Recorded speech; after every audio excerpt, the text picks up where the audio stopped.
Bottomland Forest Avian Monitoring Project is a cooperative project between Audubon and the Army Corps of Engineers, the St. Louis District. It's been going on since 2011, where we utilize both avian point count surveys and avian area search surveys to monitor the different bottomland forest bird species within our bottomland forest floodplain forest ecosystems, spanning all the way from the Audubon Center at Riverlands here in West Alton, all the way up to around Saverton, Missouri, which encompasses about 100 river miles of the Mississippi River and about 80 river miles of the lower Illinois River. It was established in about 2011.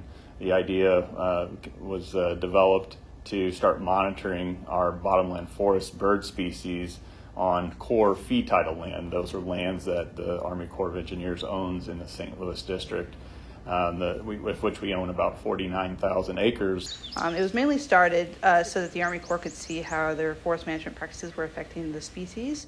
So birds are an awesome indicator species.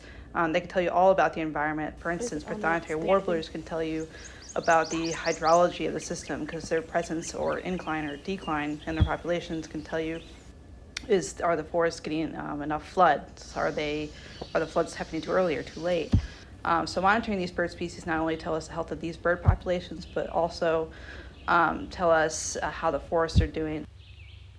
A floodplain forest is pretty much any forest that's associated with a bottomland floodplain area. This area specifically we're talking about is a large river floodplain. It's a very wide floodplain because it'll flood pretty frequently. But we're talking about any kind of forested area associated with that kind of thing.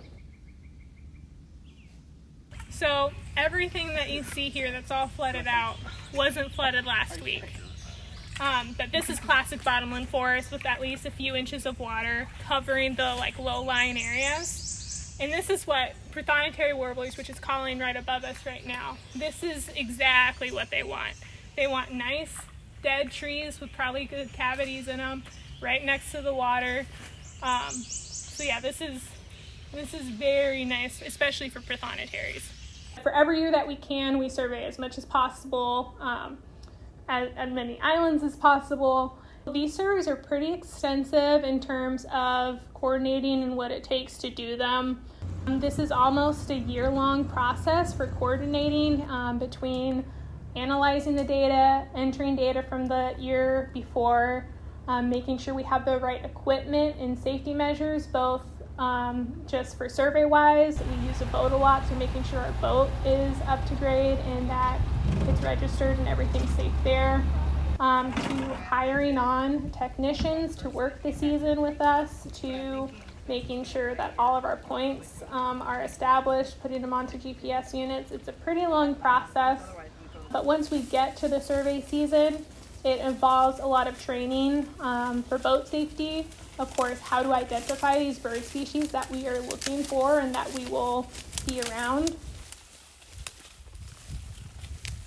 We have a number of fixed points on the landscape on over 20 of our islands on the Mississippi and Illinois River, and these are fixed points that we try to visit every year. And a team of observers will visit these points. Usually we have an observer and a recorder, and spend 10 minutes at each point location documenting every bird that we hear and every bird that we see. Collecting the data for this survey is a big adventure. So we usually start off at about 4:30 a.m. because the birds are, of course, most active at dawn. So we usually start off before sunrise, head out to our boat ramp, because these are islands that we're having to get to. We usually try to get to the boat ramp right at sunrise, which around this time is about 5:30 in the morning. And then we'll get into a motorboat and we'll go out on these islands. Now the points are all established by GPS points, which were established over the years as we've been doing the survey using a GIS mapping program. So we have our GPS and we put in the point that we want to go survey first, and we just hike to these points, and we'll be going through all sorts of undergrowth such as poison ivy and stinging nettle, and then fallen logs are everywhere. We're hopping over all sorts of things and walking through sloughs, and we have to wear these knee-high mud boots. So it is quite an adventure to get to these points. And then once we get there, then we'll spend about 10 minutes at each point with one person identifying all the species that are there and the other person writing down what they're hearing. Because we are in such a dense forest area, it's more attuned to hear than see. But like this little guy who's peeping above us, there's a decent chance we'll see him eventually. She'll record each species when it's heard, the first time it's detected, what species it is, how far away it is, and the detection type. So whether I heard it, whether I saw it, whether it was a flyover, or whether I heard it and saw it at the same time. And then the minute detected. So we use a stopwatch, and so we do that for the whole 10 minutes, and then when we're done, we're done. And we move on to the next one. We take that information down and then bring it back, and it's transcribed into the Avian knowledge network so that it can be then pulled out for analysis. And we've been working closely with Audubon's quantitative ecologists who extracts that data and conducts some of the analysis for us. Of course, during the surveys, we want to try to survey during the ideal weather conditions, avoid windy days when it may be harder to detect species, as well as rainy weather and those kinds of things. So these are pretty specific. We have a suite of species that we tend to hear each year. We've detected around 174 different species throughout the extent of these surveys, and we identify them all by sight and sound, mainly by sound. And there's 9 species, though, that we focus on, and those are representative of the 9 different community types in bottomland forests. And those include yellow-breasted chat, cerulean warbler, prothonotary warbler, American redstart, indigo bunting, willow flycatcher, warbling vireo, red-headed woodpecker, and red-shouldered hawk. One of the more important factors of our floodplain forest is that we have large tracts of contiguous forest. So it basically serves as like a corridor for wildlife to travel, specifically migratory birds, to travel up and down the river. And if they're looking for this floodplain forest habitat, we definitely provide large areas where they can definitely move up and down the river.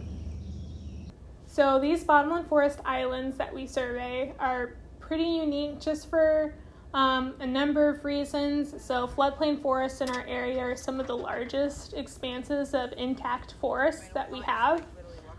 So a lot of these forests, represent that huge swath of really rich, resourceful habitat that a lot of bird species utilize year-round. We only look at them during the breeding season, but of course these hold benefits throughout the year. They're also unique just because a lot of people don't go out on them. Besides our crew, the Corps, and hunters on some of those designated islands, these are pretty untouched. So you see a lot of great mature trees, you see a lot of diversity that you might not see in forests that are more land adjacent or upland. They are wetland areas that are along the Mississippi River.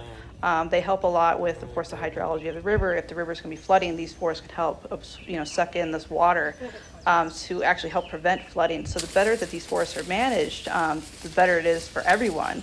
And these birds, again, are very, very good indicators for that. So the more that we can protect these birds and protect these areas, the better it is for everyone overall, even including us and our agriculture. It's amazing how many different bird species are out there. Some of these you never see in your backyard because they specialize in these types of habitats. So there's so many species out there that would be great for everyone to be able to see. These give us an opportunity to look at those bird species and how they utilize that specific habitat. They also help us feed into the Corps' forest inventory data and create connections between how these birds are utilizing the habitat to give us a better idea of how to manage for both these floodplain forests and the birds that use them. The Rosenberg paper that came out, a lot of birders are familiar with this piece of literature that shows that we have lost about 3 billion of our birds in the last 50 years or so. Of which forest birds are one of those guilds of birds that are declining, along with grassland birds and some of our aerial insectivores, species or groups like that.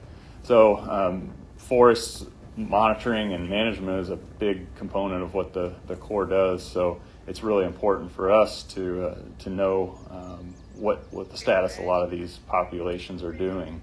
So getting an idea of population trends and densities, and then also some habitat use requirements of those various bottomland forest bird species helps drive our management, and management is ultimately the big take home for us. That's some tangible things that we can do to make a positive change for some of these species and help conserve them.